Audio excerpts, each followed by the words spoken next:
যারা 14 তারিখ পালন করে ওরা নবীর শান বুঝবে কি করে? আপনি তো বুঝাইতে পারেন না নবীর শান।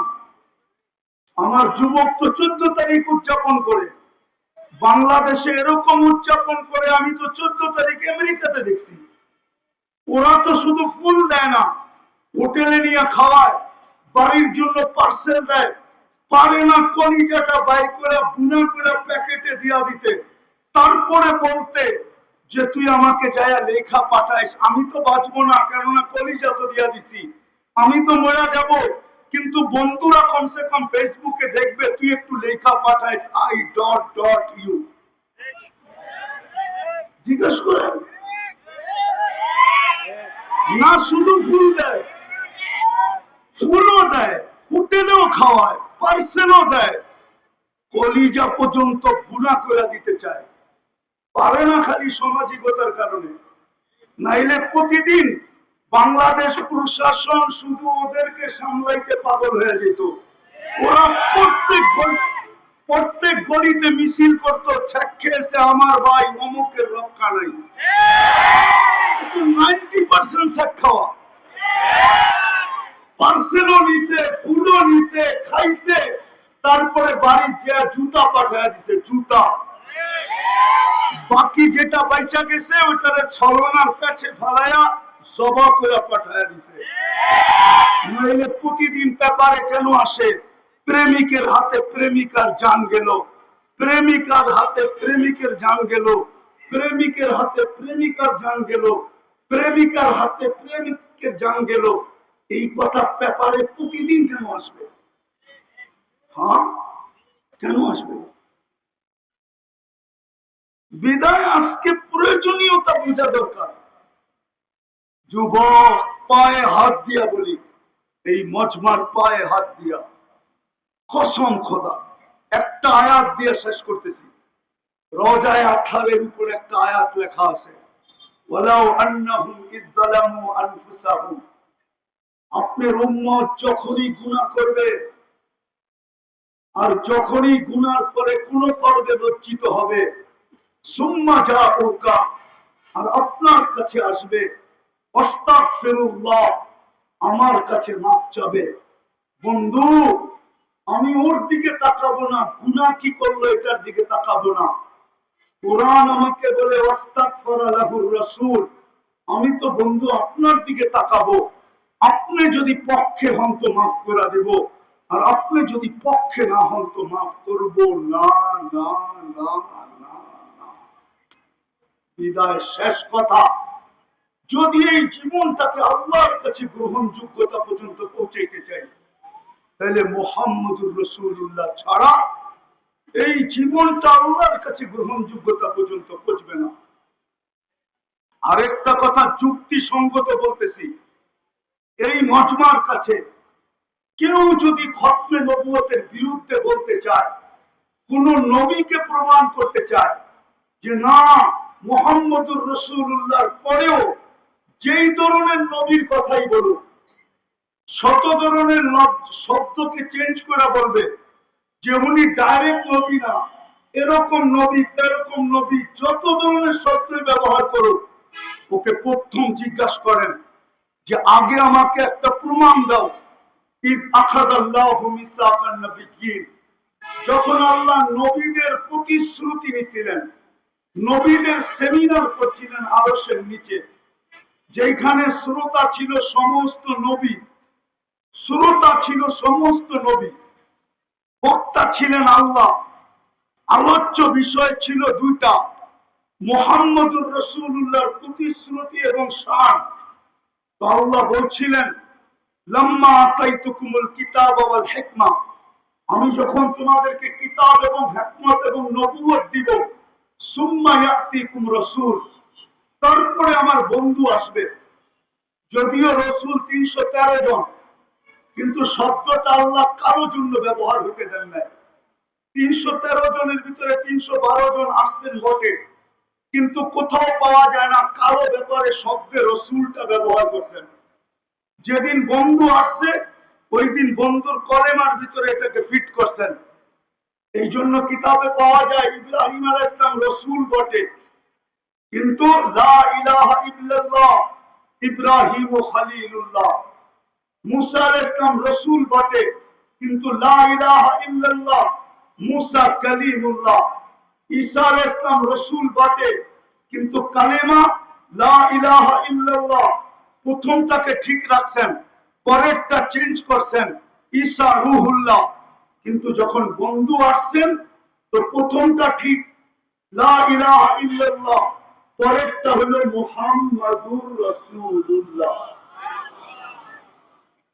তো প্রশ্ন, যদি কেউ কোনদিন কোন ধরনের কোন শব্দের রসুল বুঝাইতে চায়, তো আগে প্রশ্ন করে লোকে যে তুমি যার ব্যাপারে বলতেছিলা আগে আমাকে প্রমাণ করো উনি ওই সম্মেলনে ছিল কিনা। আবা আহাদিন মির রিজালিকুম ওয়ালাকিন রাসূলুল্লাহি ওয়া খাতামান নাবিয়্যিন। وقال رسول الله صلى الله عليه وسلم لا يؤمن أحدكم حتى أكون إليه أحب من والده وولده وماله وناسه أجمعين أو كما قال عليه الصلاة والسلام। ঢাকা রায়েরবাগ ঐতিহাসিক খতমে নবুয়ত সম্মেলনের সম্মানিত সভাপতি, উপস্থিত ওলামায়ে কেরাম, খতমে নবুয়তে বিশ্বাসী মুসলমান ভাইয়েরা, যেই পর্যন্ত লাউড স্পিকারের আওয়াজ পৌঁছতেছে জানি না শোনার সুযোগ আছে কি নাই, যদি থাকে তো পর্দার অন্তরালে মা ও বোনেরা কোরআন হাদিস থেকে যতটুকুই তেলাওয়াত করলাম আশা রাখি একই সামনে রেখে কিছু কথা রাখবো। সাথে সাথে সকলের কাছে হাত জোর অনুরোধ থাকবে, কথাগুলো যত বেশি মনোযোগ দিয়ে শুনতে পারি, কেননা আল্লাহর হুকুম ফাস্তামিউ ইদা কুরিয়াল কোরআন ফাস্তামিউ। যখন কোরআনী কথা বা কোরআন পড়া হয় তো মনোযোগকে উজাড় করে দিয়া শুনো। দ্বিতীয় আল্লাহর হুকুম হলো আনসিতু, বিলকুল পরিবেশটাকে নিঝুম করে শোনো। যদিও হাইওয়ের পাশে গাড়ি ঘোড়ার আওয়াজে ততটুক নিঝুম হবে না, কিন্তু আমরা যারা আছি তারা যদি নিঝুমতার সাথে শুনি তাইলে আল্লাহর হুকুম পুরা হবে। আর আল্লাহর হুকুম পুরা হইলেই লাআল্লাকুম তুরহামুন হবে, রহমত হবে। এজন্য সবার কাছে হাত জোর অনুরোধ থাকবে যত বেশি মনোযোগ দিয়ে শুনতে পারি। প্রথম বুঝার বিষয় আছে তাহাফুজে খতমে নবুয়তের প্রয়োজন কেন হলো। তাহাফুজ বোঝেন? রাসূলুল্লাহ সাল্লাল্লাহু আলাইহি ওয়াসাল্লাম যে খাতামুন নবিয়্যিন, সমস্ত নবীদের অর্থাৎ নবুয়তের ঘরের যে তালা, খাতম মানে তালা, এই ঘর থেকে বাহির হইতেছিল, সর্বশেষ আল্লাহ তালা মেরা দিছেন, যার কেউ বাহিরও হবে না, কেউ ঢুকবেও না। সত্য এটাই। এটাকে বুঝার প্রয়োজন কেন, আর এটাকে তাহাফুজেরই প্রয়োজন কেন? মানুষকে তো আল্লাহ বাধ্য করেন না। যদি দেখতে দেখি তাহলে মানুষকে তো আল্লাহ বাধ্য করেন না। বাধ্য যদি করতেন তাহলে এক ব্যক্তিকে আল্লাহ অস্তিত্ব দিল, সবকিছু দিল, 24 ঘন্টা আল্লাহ ওকে সুরক্ষা করে, লালন পালন করে, রক্ষণাবেক্ষণ করে, অকশুতে বসে আল্লাহর বিরুদ্ধে বলে তো বলে কি করে? আল্লাহ কি দুর্বল? আল্লাহ কার নাম? আরে বলেন না, আল্লাহ কার নাম? আরে বলে তো না, আল্লাহ কার নাম? আল্লাহ নামটা কার? হ্যাঁ, আল্লাহ নামটা হলো শুধু আল্লাহর নাম। আল্লাহ নামটা কার? আল্লাহ নামটা হলো যিনি রহমান, যিনি রহিম, যিনি মালিক, যিনি কুদ্দুস, যিনি সালাম, যিনি মুমিন, যিনি মুহাইমিন, যিনি আজিজ, যিনি জব্বার, যিনি মুতাকাব্বিরুল খালিকুল বারিউল মুসাব্বিরুল গফফারুল কহ্হারুল ওয়াহ্হাবুর রাজ্জাকুল ফাত্তাহুল আলিমুল قابض الباسط الخافض الرافع المؤس المذل السميع البصير الحكم العدل اللطيف الخبير الحليم العظيم الغفور الشكور العليم الكبير الحفيظ المقيت الحسيب الجليل الكريم الرقيب المجيب الواسع الحكيم الودود المجيد الباعث الشهيد الأبطل وقيل القوي المتين الولي الحميد الموصي المبدي المعيد المحيي المميت الحي القيوم الواجد الماجد الواحد الأحد الصمد القادر المقتدر المقدم المؤخر الأول والآخر الظاهر والباطن الوالي المتوالي البر التواب المنتقم العفو الرؤوف مالك الملك ذا الجلال والإكرام المقسط والجميع والغني والمغني المانع الضار النافع النور الهادي البديع والباقي الوارث والرشيد الصبور জাল্লে জালালু ৯৯ পদের মালিকের নাম হলো আল্লাহ। একটু অ্যানালাইসিস করেন যে ৯৯টা পদের মালিক যিনি, উনিকে উনি অস্তিত্ব দিল, ২৪ ঘন্টা রক্ষণাবেক্ষণ করেন, লালন পালন করেন। ২৪ ঘন্টা কাঠটা খাই, কাঠটা ব্যবহার করি। আরে বলেন না, ২৪ ঘন্টা অক্সিজেন কে দেয়? কার অক্সিজেন ব্যবহার করি? কতটুকু? ৫৫০ litre per day per head ব্যবহার করি। ১,৬০,০০০ বার শ্বাস প্রশ্বাস নিই। ৩৬ বার ডেলি কিডনিকে ডায়ালিসিস করেন। অথচ বিজ্ঞান পার ডে একবার পারে না করতে, সপ্তাহে ৫ দিনের ঊর্ধ্বে পারে না। ৭ দিন পারার কোন টেকনোলজি আসে না। ওই আল্লাহর বিরুদ্ধে টক শোতে বসে বলবে না? বলে না? আল্লাহ তো প্রতিবাদ করে না। আল্লাহ ইচ্ছা স্বাধীনতা দিচ্ছেন দেখা কিচ্ছু বলে না, শুধু ইচ্ছা স্বাধীনতা দিচ্ছেন। তাও ৫টা দিচ্ছেন, বেশি দেন নাই। বেশি দিলে কি করতো আল্লাহ জানে। প্রথম স্বাধীনতা দিচ্ছেন শিক্ষাগত, যে কোনো শিক্ষায় মানুষ শিক্ষিত হতে পারে, আল্লাহ বাধা সৃষ্টি করবে না।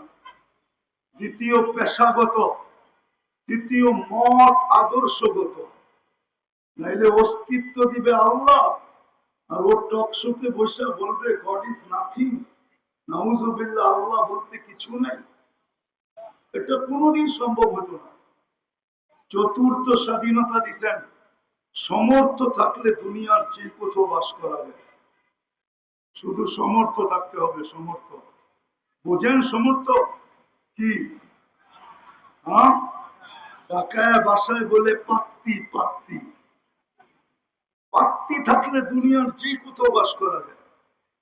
আর পঞ্চম স্বাধীনতা দিচ্ছেন, কণ্ঠনালীতে রু আসার পূর্ব মুহূর্ত পর্যন্ত যেমন খুশি তেমন চলা যায়, কিচ্ছু বলবে না।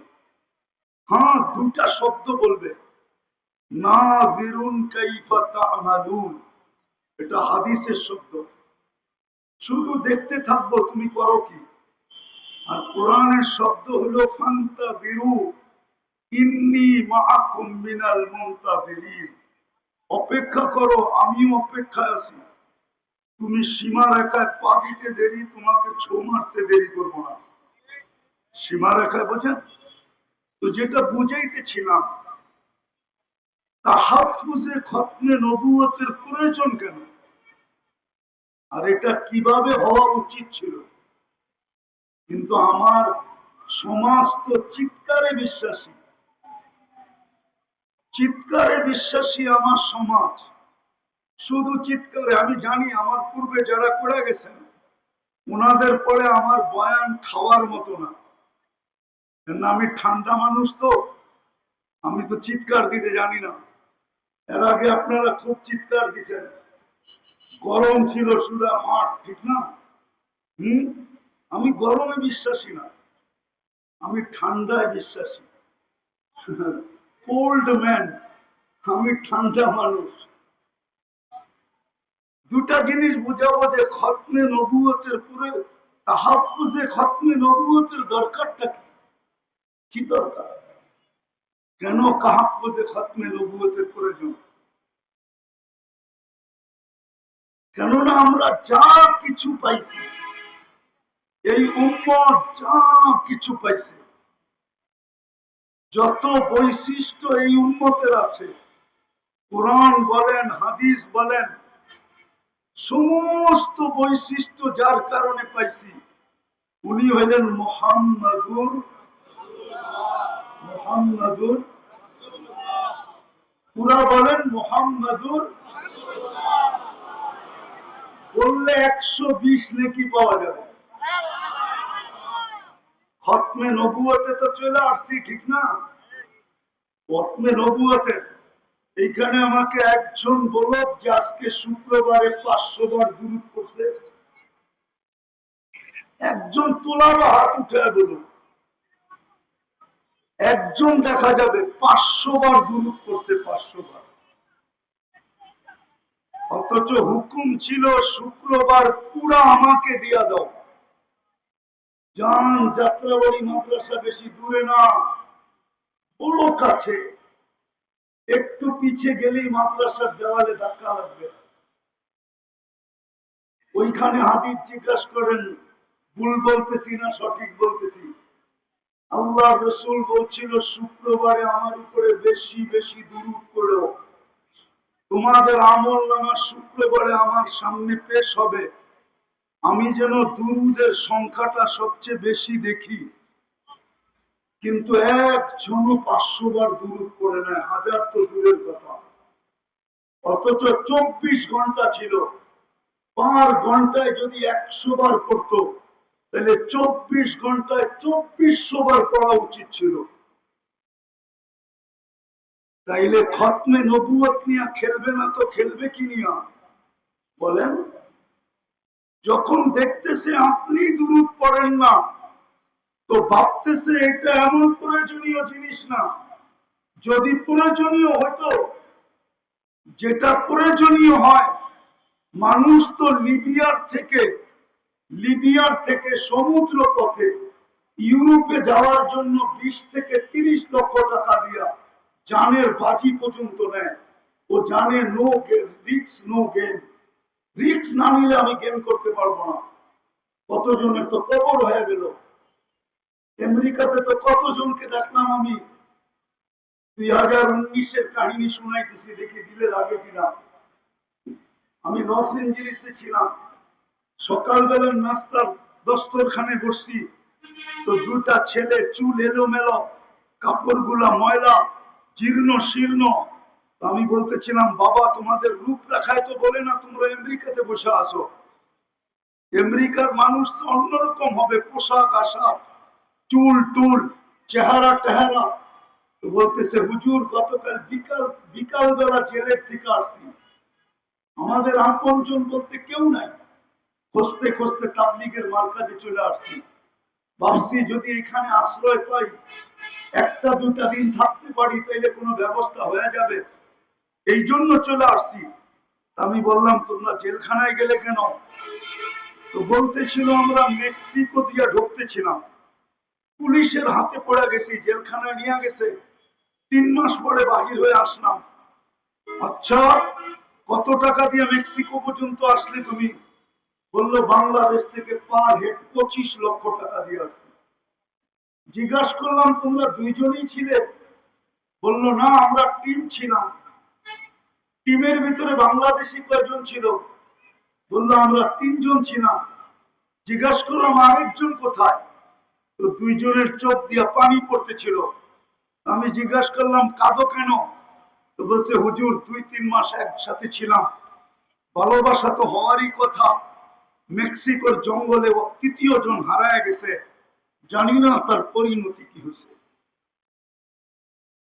মানব যেটাকে ভালোবাসে আর প্রয়োজন মনে করে, বলেন কিয়ামতের মাঠে শাফাআতে কুবরা কার হাতে? বলেন, আরে বলেন না জোরে। এতক্ষণ তো আপনাদের চিল্লান আমি বহুত দূর থেকে শুনতেছিলাম। কেননা এখান থেকে যাইতেছে কি? যাইতেছে না? হ্যাঁ, এখন বলেন না চিল্লা, কিয়ামতের মাঠে শাফাআতে কুবরা কার হাতে? বলেন হাউজে কাউসার কার কাছে? হ্যাঁ, কার কাছে? সুপারিশ ছাড়া পার হবেন কিভাবে বলেন? 4 ধরনের সুপারিশ তো লাগবে, পার হবেন কি করে? দুনিয়াতে যা কিছু পাইছি ওই রসুলের কারণেই তো পাইছি, ঠিক না? আপনি খায়রে উম্মত কার কারণে? আরে বলেন না, বলতে থাকেন 120 নেকি পাইতে থাকবেন, মুহাম্মদুর রাসূলুল্লাহ বলতে থাকেন প্রত্যেকটার বলে। আপনি খায়রে উম্মত কার কারণে? আপনি আল্লাহর হাতে বাছাইকৃত হইলেন কার কারণে? আর দুরূদ পড়লে আরো 30টা পাবেন। তো বাছাইকৃত হলেন যার হাতে, খায়রে উম্মত হলেন যার কারণে। একটা না, দুটা না, 4-4টা স্টার লাগলো যার কারণে। হাজারো কোটি সম্মাননা পাইলেন যার কারণে। এক রাত্র 83 বছর পাইলেন কার কারণে? বলেন। আরে 83 বছর বোঝেন কি? লাইলাতুল কদর কার কারণে পাইলেন? এক রাত্র 83 বছর। আমি তো বলি এই বৃদ্ধ যদি 80 বছর বয়সের হয়, উনি যদি দুনিয়ার থেকে চলেও যায়, আল্লাহ যদি জিজ্ঞাসা করে কতদিন ছিলেন, তো 80 বছর, হিসাব দাও, তো বুক ফুলায় বলতে পারে এক রাত্রেরটা দিয়া নেই, বাকিটা পরে দিব। এক রাত্রই তো 83 বছর ছিল, আমি ছিলাম 80 বছর, 80 থেকে 80 বাদ দিয়া দেন, কিচ্ছু দিতে হবে না। তারপরও তো 3 বছরের পাওনা আছি। আপনি আমাকে জিজ্ঞাসা করেন তো জিজ্ঞাসা করেন কি করে? চার্জ করেন তো চার্জ করেন কি করে? আমি তো উল্টা আপনার কাছে পাওনা, আপনি আমার কাছে পাবেন তো পাবেন কি? 83 বছর পাইলেন কার জন্য? আজকে ওই উম্মতের যুবকরা নেটে চুল কাটে, নেটে দেখা কি করে বলেন? সব নেটে দেখা চুল কাটে, জিজ্ঞেস করেন। 100 টাকার চুল 500 টাকা দিয়ে কাটে। রোজার ঈদের রাত্রে 1000 টাকা দিয়ে কাটে। সারা রাত্র নেটের ভিতরে চুল ডিজাইন চয়েস করে, তারপরে স্ক্রিনশট দেয়, তারপরে সেলুনে নিয়ে যায়। সেলুনারা চুলের ডিজাইন দেখে 1 গ্লাস পানিতে চুমুক দেয়, তারপরে একটা ঢুকিলা বলে 700 টাকা। ও বলে টাকার প্রশ্ন না, ডিজাইন চাই। যেই রসুলের জন্য এত কিছু পাইলেন, এত কিছু পাবেন, এই উম্মত তো কিয়ামতের মাঠে দাঁড়াবে না। এই উম্মত তো আল্লাহর পাশে স্টেজে দাঁড়াবে। কেননা এই উম্মতকে নির্বাচিত করছেন আল্লাহ নিজের জন্য। এই উম্মত তো আল্লাহর জন্য নির্বাচিত, নাইলে এই উম্মতের তো জমিনে আসার কথা ছিল না। আমি হয়তো বুঝাইতে পারবো না, যদি জমিনে আসার কোনো প্রয়োজন ছিল না। কেননা ভালোবাসার পাত্র খাটবে তো খাটবে কেন? আল্লাহর মতো সত্তার যদি ভালোবাসার পাত্র হয়, ও দুনিয়াতে এসে গাম জড়াবে কেন? আমাদের আল্লাহ তো শুধু 99 পদের মালিক না। বহুত দিন পরে একটা হাদিস মনে উঠলো, দেখি বুঝে কিনা। আল্লাহ তো বলে আমি ওই আল্লাহ, জামা আউয়ালাকুম আখিরাকুম, জিন্নাকুম ওয়া ইনসাকুম। লাউ জামা আউয়ালাকুম আখিরাকুম জিন্নাকুম ওয়া ইনসাকুম ওয়া হাইয়াকুম ওয়া মাইয়িতাকুম ওয়া যাকারাকুম ওয়া উনসাকুম ওয়া ইয়াবিসাকুম ওয়া রুতাবাকুম ফি সাঈদিন ওয়াহিদিন ফাসআলু কুল্লা ওয়াহিদাতিন মিনহুম মাসআলা মা নাকাসা মিন খাযাইনি শাই কামা ইয়ানকুসুল বাহরু ইযা উদখিলাল মিখয়ালু ফি। ও উম্মতে মুহাম্মাদি, শুধু তোমরা না, সমগ্র আউয়ালিন আখারিন, সমস্ত জিন, সমস্ত ইনসান, সমস্ত নারী, সমস্ত পুরুষ, সমস্ত জীবিত, সমস্ত মৃত্যু, সমস্ত ভিজা, সমস্ত শুকনা, সমগ্র সৃষ্টিও যদি এক ময়দানে দাঁড়ায় আর আমার কাছে যদি আশা অনুযায়ী চাইতে থাকে, আর আমি যদি সবাই আশাকে পূরণ করি, আমার ভান্ডারে এতটুকু কমবে না যতটুকু সমুদ্রে সুই ডুবাইয়া বাহির করলে মাথায় পানি লেগে সমুদ্রে কমবে। আমার ভান্ডারে এতটুকু কমবে না। যে আল্লাহ এত বড় ভান্ডারের মালিক, ওনার প্রিয় পাত্র, আমরা আল্লাহর প্রিয় পাত্র। প্রিয় পাত্র যদি না হইতাম তো সমস্ত মানব জাতির ভিতর থেকে আমাদেরকে বাছাই করলেন, তো করলেন কেন? ওই প্রিয় পাত্র জমিনে এসে ক্লান্ত হবে কেন? কেন ক্লান্ত হবে? আরেকটা দলিল দিতেছি, আমাদের বয়স 60-70 বছরের বেশি দেন নাই, বোঝা গেল প্রিয় পাত্রকে বেশি খাটানো যায় না, বেশি খাটানো সমীচীন না। এই জন্য বয়স কম দিচ্ছেন যেন খাটতে কম হয়। তারপরে মনে হয় ভাবছেন বেশি দিয়ে দিলাম কিনা, খাটনি বেশি হয়ে গেল কিনা। এই জন্য প্রথম 15 বছর ডিসকাউন্ট করছেন যে যতক্ষণ পর্যন্ত বালেগ না হবে, প্রাপ্তবয়স্ক না হবে, কলমের বিরুদ্ধে চলবে না, নিষ্পাপের খাতায় লিখে রাখো। 15 বছর বাদ তারপরও যা রইল, ভাবছেন এটাও বুঝি বেশি হয়ে গেছে, প্রিয় পাত্রকে বেশি খাটানো হয়ে যেতেছে কিনা। তারপরে আবার ঘোষণা দিচ্ছেন যতক্ষণ তুমি ঘুমাবো। চাই সৌদি যুবরাজের মতো 27 বছর ঘুমাইতেছে। সৌদি এক যুবরাজ আছে 27 বছর ধরে বর্তমানে ঘুমাইতেছে। কত বছর? বলো তোলাবারা ফতোয়া দিতে পারবা ওর বিরুদ্ধে কলম চলে? ও জীবিত, ও যদি ভালো হয়ে ওঠে তাহলে ওকে নামাজ কাজা করতে হবে? আরে বলো না কেন? কলম ওর থেকে উঠানো। আমরা যতক্ষণ ঘুমানো থাকি ততক্ষণ কলম আমাদের বিরুদ্ধে যায় না, মাফ। তাইলে রইল কতটুকু? এটা কেন দিচ্ছেন? আল্লাহ আমাদেরকে নিজের জন্য নির্বাচিত করছেন। বলবেন কিভাবে? কোরআন বলে সুহাদা আলান নাস, কিয়ামতের দিন তোমাদেরকে সাক্ষী হিসাবে দাঁড় করাবো। যেদিন বিচার কার্য করব ওই দিন তোমরা আমার পক্ষে সাক্ষী দিবে। বিদায় আল্লাহ আমাদেরকে নিজের জন্য নির্বাচিত করছেন। কিন্তু কিয়ামতের দিন যখন আমরা সাক্ষী হিসাবে দাঁড়াবো, সমগ্র উম্মত বলবে যদি দুনিয়াতে না পাঠাইতেন তাইলে বলতো এরা তো দুনিয়াই দেখে নাই, এরা সাক্ষী দেয় তো দেয় কি করে? এই জন্য আল্লাহ আমাদেরকে সামান্য সময়ের জন্য দুনিয়া একটু পাড়ায়া যাওয়ার জন্য পাঠাইছেন। পাড়ায়া, কালকে যদি কেউ প্রশ্ন উঠায় যে এরা দুনিয়া দেখছে কিনা, তো আল্লাহ যেন আমাদের পা উঠায় দেখা দিতে পারে, এই যে দেখ পায়ে মাটি লাগানো আছে, এরা দুনিয়া পাড়ায় আসছে। যাদেরকে আল্লাহ নিজের জন্য নির্বাচিত করলেন। আমি শেষ জায়গায় চলে আসছি, আর লম্বা করতে চাইতেছি না। ওই জাতির আজকে অবস্থা দেখলে, তাহাফুজে খতমে নবুয়তের তো প্রয়োজনই হয়েছে এই জন্য, আমাদের জন্য।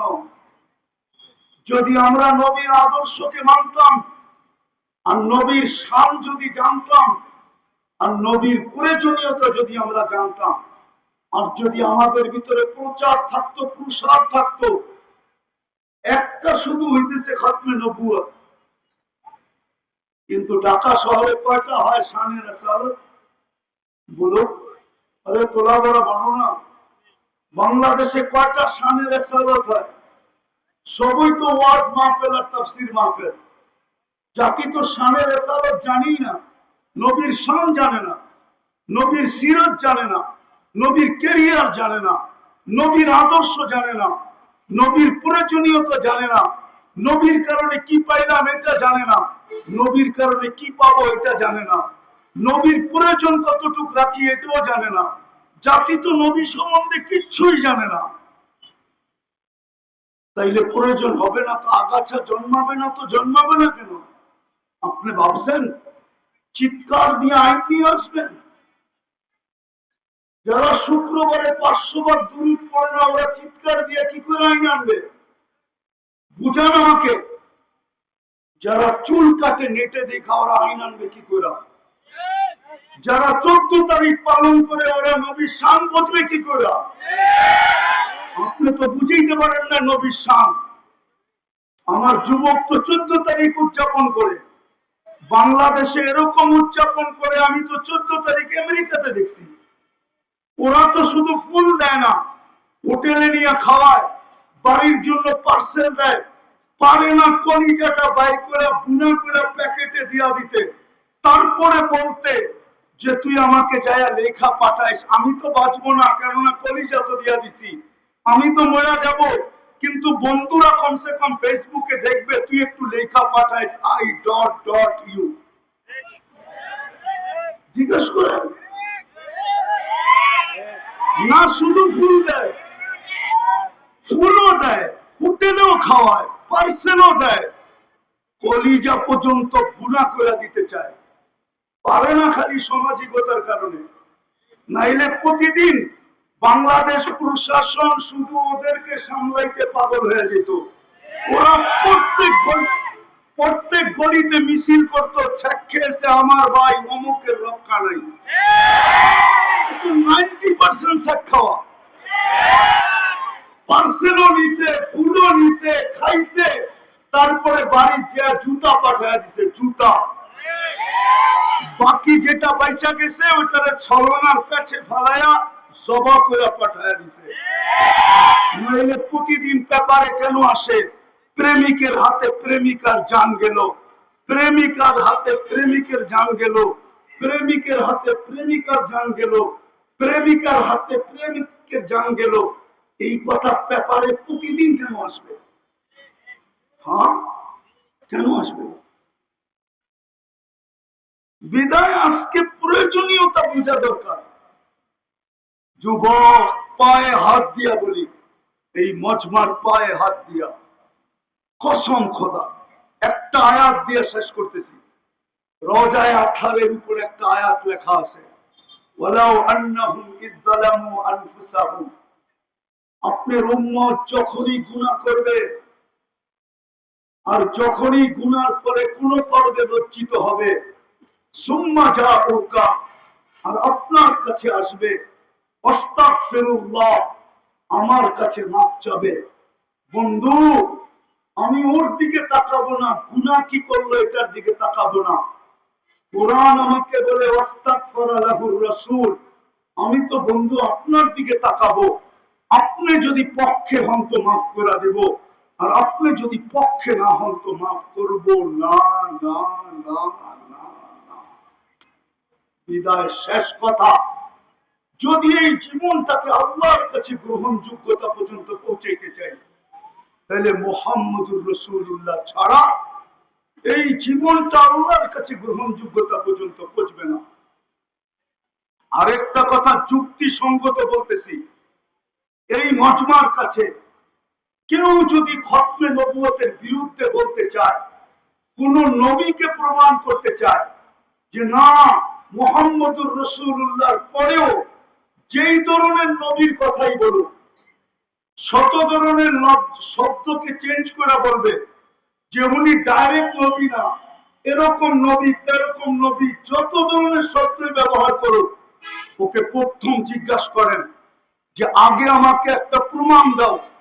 ইদ আখাযাল্লাহু মিসাকান নাবিয়্যিন, যখন আল্লাহ নবীদের প্রতিশ্রুতি নিয়েছিলেন, নবীদের সেমিনার করছিলেন আরশের নিচে, যেখানে শ্রোতা ছিল সমস্ত নবী, শ্রোতা ছিল সমস্ত নবী, বক্তা ছিলেন আল্লাহ, আলোচ্য বিষয় ছিল দুইটা, মুহাম্মদুর রাসূলুল্লাহর প্রতিশ্রুতি এবং শান।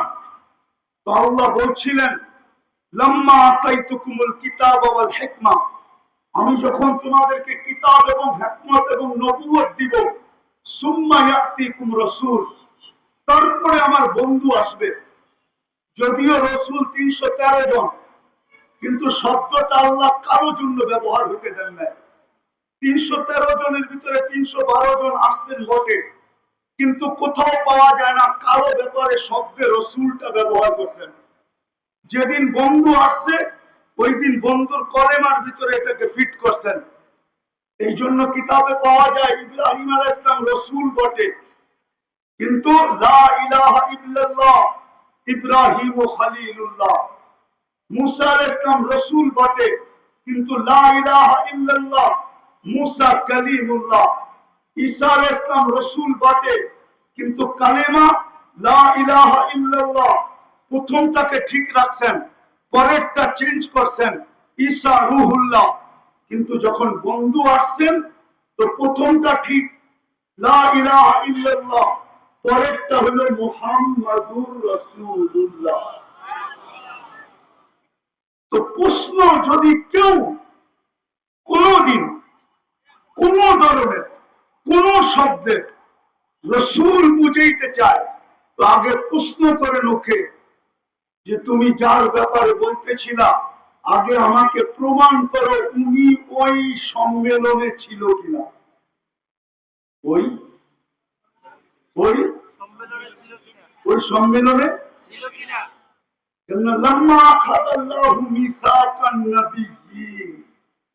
সমস্ত নবী রাসূলদের, আর কসম খোদা দুনিয়ার কেউ প্রমাণ করতে পারবে না যে ওই সম্মেলনে ছিল।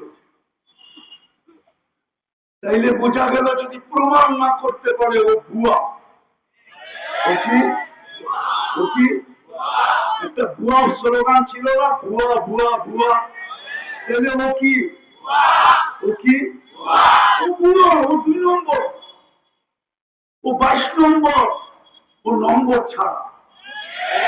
ও কি ও কি ও নম্বর ছাড়া, ওর কোন নম্বর নেই। তো যেটা বুঝাইতেছিলাম দিলে গাইথা নেন। ইচ্ছা স্বাধীনতা দিছে বিদায় আজকে অনেক কিছু করা যায় যুবক, কিন্তু অচিরে ইচ্ছা স্বাধীনতাটা হরণ হবে। যদি হরণ না হইতো তাহলে আল্লাহ যুবকদের কানে ডেলি ধ্বনি দিতেন না। যুবকদের কানে ডেলি ধ্বনি দেন, আওয়াজ দেন, শাবাব লা ইয়াক্তারুকা শাবাবুকা। যুবক, যৌবনের তরঙ্গ যেন তোকে বিমুখ না করে। কাম্মে সব সাবাকাকা ইলাল মউত। প্রতি মাসেই তো 2-4টা অ্যাক্সিডেন্ট এই রাস্তায় হয়। কত যুবককেই তো এই রাস্তায় ঘোড়ার উপর থেকে উঠাইল। সর্বপ্রথম যেদিন হানিফ ফ্লাইওভার যেই দিন উদ্বোধন হলো, ওই দিন তো যুবক ভাবছিল যে আমি সেলফি দিয়া সারা বন্ধুদেরকে তাক লাগাই দেব, কিন্তু ও তো ঘোড়ার পিঠেই বসা ছিল। ঘোড়া ছিল, ঘোড়া ডিজিটাল ঘোড়া ছিল, ডিজিটাল ঘোড়া, অ্যানালগ না, এটা ডিজিটাল ঘোড়া। আগের ঘোড়ায় কাশ খাইতো, এখনকার ঘোড়ায় তেল খায়। ও তো ঘোড়ার পিঠেই বসা ছিল। কি উদ্বোধনের দিন অ্যাক্সিডেন্টে মারা যায় না? না যায় না। শুধু হানিফ ওভার ফ্লাইওভার তো না, পদ্মা সেতু যদি উদ্বোধন হলো, ও তো ভাবছিল যে শুধু বন্ধুদেরকে তাক লাগাবো না, সারা দুনিয়াকে তাক লাগাইয়া দিব। ও তো ঘোড়ার উপরেই বসা ছিল, ঠিক না? উঠায় নিছেন না নেমলায়, যার কারণে বৎসর 1.5 বৎসর বাইকারদের আশায় জলাঞ্জলিত হইতেছিল, যে চাইছিল বাইক নিয়ে পদ্মা ব্রিজ একবার ঘুরে দেখা আসবে, কিন্তু 1.5 বৎসর পর্যন্ত পাবন্দি ছিল। শুধু চাইতো পদ্মা ব্রিজের কাছে বাঙ্কা মনটা ফিরা নিয়ে আবার ফিরে চলে আসতো, ঠিক না? শুধু একজনের কারণেই তো। আল্লাহ তো এটাই বুঝাইতেছে, শাবাব লা ইয়াক্তারুকা শাবাব। দুনিয়া চা আমাদের তাকুক। আজকে আমার কথা শুনেন, মুহাম্মদুর রাসূলুল্লাহ ছাড়া পার হওয়া যাবে না। মুহাম্মদুর রাসূলুল্লাহ ছাড়া পার হওয়া যাবে না। মানবে না ওলামা, নাইলে বলছিলেন তো এটাই সত্য। কাসসামতুল কিয়ামাতা কিসমাইন, বন্ধু কিয়ামতের মালিক আমি বটে, কিন্তু রাজা আপনি রাজা। বাদশাহ মুহাম্মদুর রাসূলুল্লাহ সাল্লাল্লাহু আলাইহি ওয়াসাল্লাম কিয়ামত দুই ভাগে ভাগ। আনতা তাকুলু উম্মতি আনা আকুলু রাহমাতি, আনতা তাকুলু উম্মতি আনা আকুলু সালতুতা, আনতা তাকুলু উম্মতি আনা আকুলু শাফি তুশাফা, আনতা তাকুলু উম্মতি আনা আকুলু লা ইউসিকা ফি উম্মতি, আনতা তাকুলু উম্মতি আনা আকুলু সাউফা ইউতিকা রাব্বুকা ফাতারফা। কিয়ামতের মাঠ মুহাম্মদুর রাসূলুল্লাহ, মুহাম্মদুর রাসূলুল্লাহ কিয়ামতের মাঠ। যুবক, তোমাদের পায়ে ধরি, ফিরে আসো। নবীর একটা আদর্শ হলো নিজের জীবনের সঙ্গী বানাও, নাইলে দাঁড়াও। তোমরা দাঁড়ানো ব্যতীত হবে না। হুজুরদের চিৎকার কারো কানে যায় না, যদি যাইতো তাহলে অনেক চিৎকার হয়েছিল। কিন্তু আলহামদুলিল্লাহ সুম্মা আলহামদুলিল্লাহ, যদিও নাকি আমি স্বাধীনতার দিন ছিলাম না, আমি জুলাই 18 তারিখে চলে গেছি দেশ থেকে। আমার ইংল্যান্ডের সফর ছিল। 5 তারিখ ফজরের আগে, সুবে সাদেকের আগে আমার ফ্লাইট ছিল ক্যানাডা। আমি যখন ক্যানাডা এয়ারপোর্টে নামছি টরন্টোতে, তো সাথীদেরকে দেখতেছিলাম একটু বেশি মাত্রায় উৎফুল্ল। জিজ্ঞাসা করতেছিলাম, তোমরা এত খুশি কেন? তো বলছে, হবে না কেন, দেশ তো স্বাধীন হয়ে গেল। আপনি তো আকাশে উঠতেছিলেন, খবর আপনার কাছে তো নাই, আমাদের কাছে খবর আছে। গাড়িতে বসায় একটার পর একটা দেখাইতেছিল। যুবক, তোমরা দাঁড়াও, নবীর আদর্শ নিয়ে দাঁড়াও, নবীর আদর্শকে জীবনের সঙ্গী বানাও। মুহাম্মদুর রাসূলুল্লাহকে মনে প্রাণে জাগা দাও, জীবনে জাগা দাও। রব্বে কাবার কসম, মুহাম্মদুর রাসূলুল্লাহ যদি পক্ষে আসে, তো গ্যারান্টি দিয়া বলতে পারি আল্লাহ পক্ষে হবে হবে হবে হবে হবে হবে। আর যদি মুহাম্মদুর রাসূলুল্লাহ পক্ষে না হইল, খোদার কসম, না রব পক্ষে হবে, না রবের বিচার পক্ষে হবে, না রহমত পক্ষে হবে। রহিমাত দুনিয়া ওয়াল আখিরা হওয়ার সত্ত্বেও পক্ষে হবে না।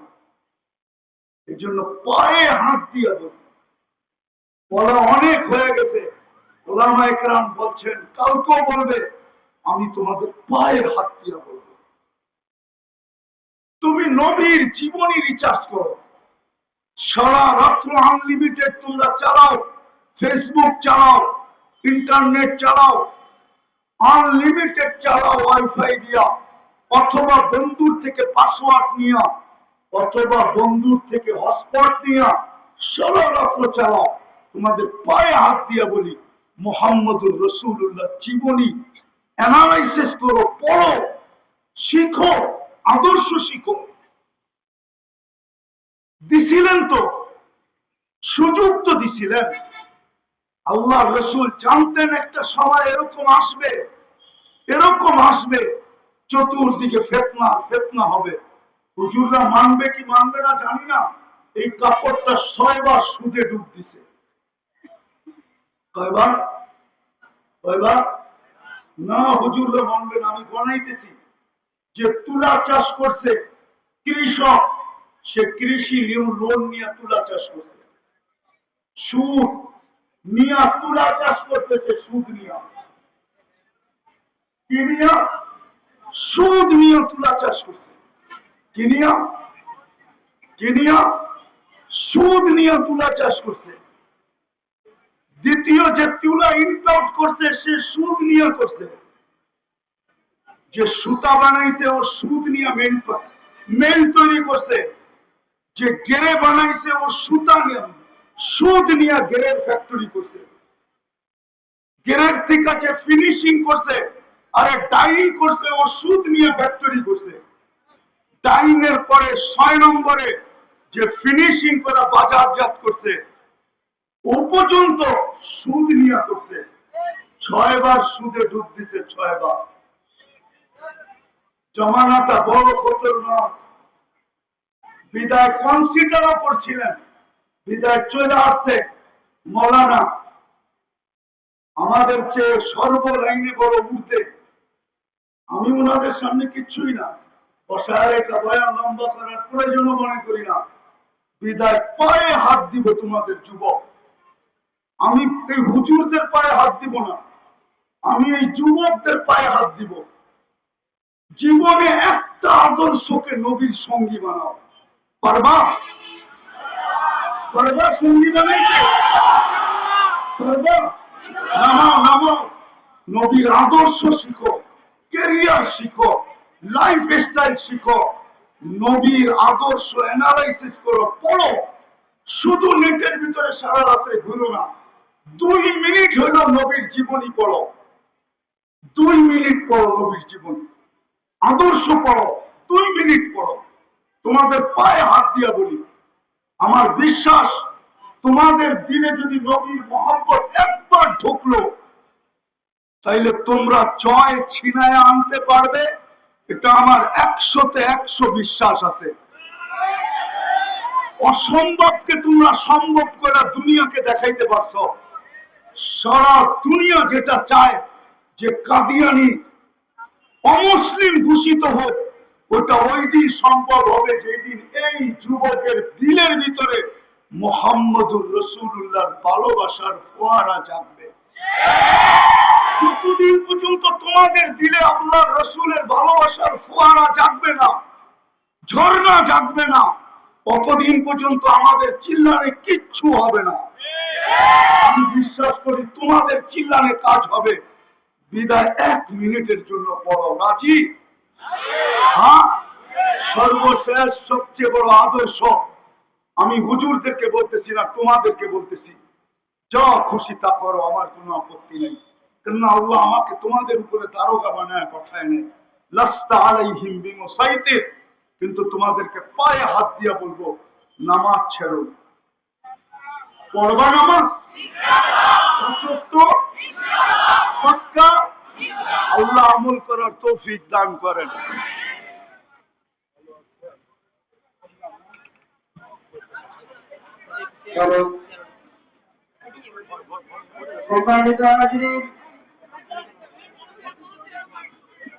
আমরা সকলে আলহামদুলিল্লাহ বলি, আমার বলে আলহামদুলিল্লাহ। দীর্ঘ অপেক্ষার পর আমাদের প্রিয় তারা নির্যাতিত আলেমদ্বীন হযরত মাওলানা রফিকুল ইসলাম মাদানী সাহেব আমাদের মাঝে উপস্থিত হয়েছে। এখন হযরত আমাদের সামনে গুরুত্বপূর্ণ পেশ করবেন ইনশাআল্লাহ।